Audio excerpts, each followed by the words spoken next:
आणि आताची महत्त्वाची बातमी, स्थानिक स्वराज्य संस्थांच्या निवडणुका दिवाळीनंतर होण्याची शक्यता आहे। राज्य निवडणूक आयोगाचे आयुक्त दिनेश वाघमारे यांनी ही माहिती दिली आहे। निवडणुकीसाठी व्हीव्हीपॅट मशीन वापरणार नाही अशी माहिती सुद्धा त्यांनी दिली आहे। स्थानिक स्वराज्य संस्थांच्या निवडणुका दिवाळीनंतर होण्याची शक्यता। राज्य निवडणूक आयोगाचे आयुक्त दिनेश वाघमारे यांनी ही माहिती दिली। या निवडणुकीसाठी व्हीव्हीपॅट मशीन वापरणार नाही अशी माहिती सुद्धा त्यांनी दिली आहे। त्यामुळे पालिका निवडणुका डिसेंबर ते जानेवारीच्या दरम्यान होणार आहेत। स्थानिक स्वराज्य संस्थांच्या निवडणुका डिसेंबर ते जानेवारीच्या दरम्यान होतील। राज्य निवडणूक आयोगाचे आयुक्त दिनेश वाघमारे यांनी ही माहिती दिली। निवडणुकीसाठी व्हीव्हीपॅट मशीन वापरणार नाही असं देखील त्यांनी म्हटलेलं आहे।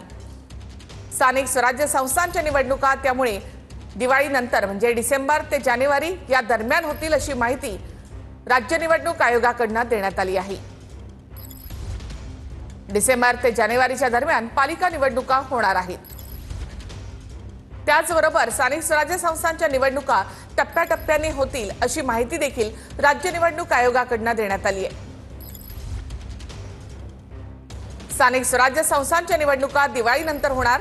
डिसेंबर ते जानेवारी या दरम्यान या निवडणुका होतील। त्याचबरोबर या निवडणुका टप्प्याटप्प्याने होतील अशी माहिती देखील राज्य निवडणूक आयोगाकडून देण्यात आली आहे।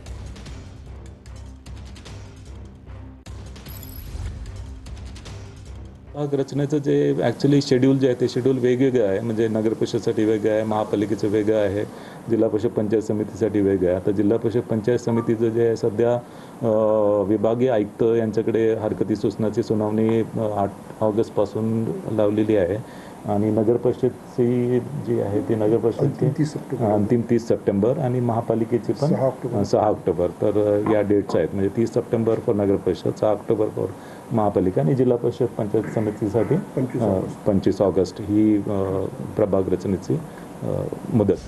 थेट आपण माहिती घेऊयात आमचे प्रतिनिधी चंदन पुजाधिकारी यांच्याकडून। चंदन, डिसेंबर ते जानेवारीच्या दरम्यान निवडणुका होतील अशी माहिती राज्य निवडणूक आयोगाकडून देण्यात आली आहे। सविस्तर माहिती सांगाल? निश्चितपणे दिवाळीनंतर स्थानिक स्वराज्य संस्थांच्या निवडणुका होण्याचे जे संकेत आहेत ते या ठिकाणी मुख्य निवडणूक आयुक्तांनी दिलेले आहेत।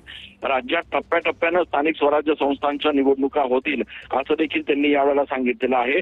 डिसेंबर किंवा जानेवारीच्या पहिल्या आठवड्यापर्यंत राज्यामध्ये निवडणुका ज्या आहेत त्या या ठिकाणी सुरू राहतील असं देखील त्यांनी या ठिकाणी सूचक विधान केलेलं आहे। राज्य निवडणूक आयुक्त दिनेश वाघमारे यांच्या उपस्थितीमध्ये नाशिकमध्ये विभागीय कार्यालयात बैठक पार पडली आणि या बैठकीमध्ये एकूणच सगळ्या कामांचा आढावा घेण्यात आला।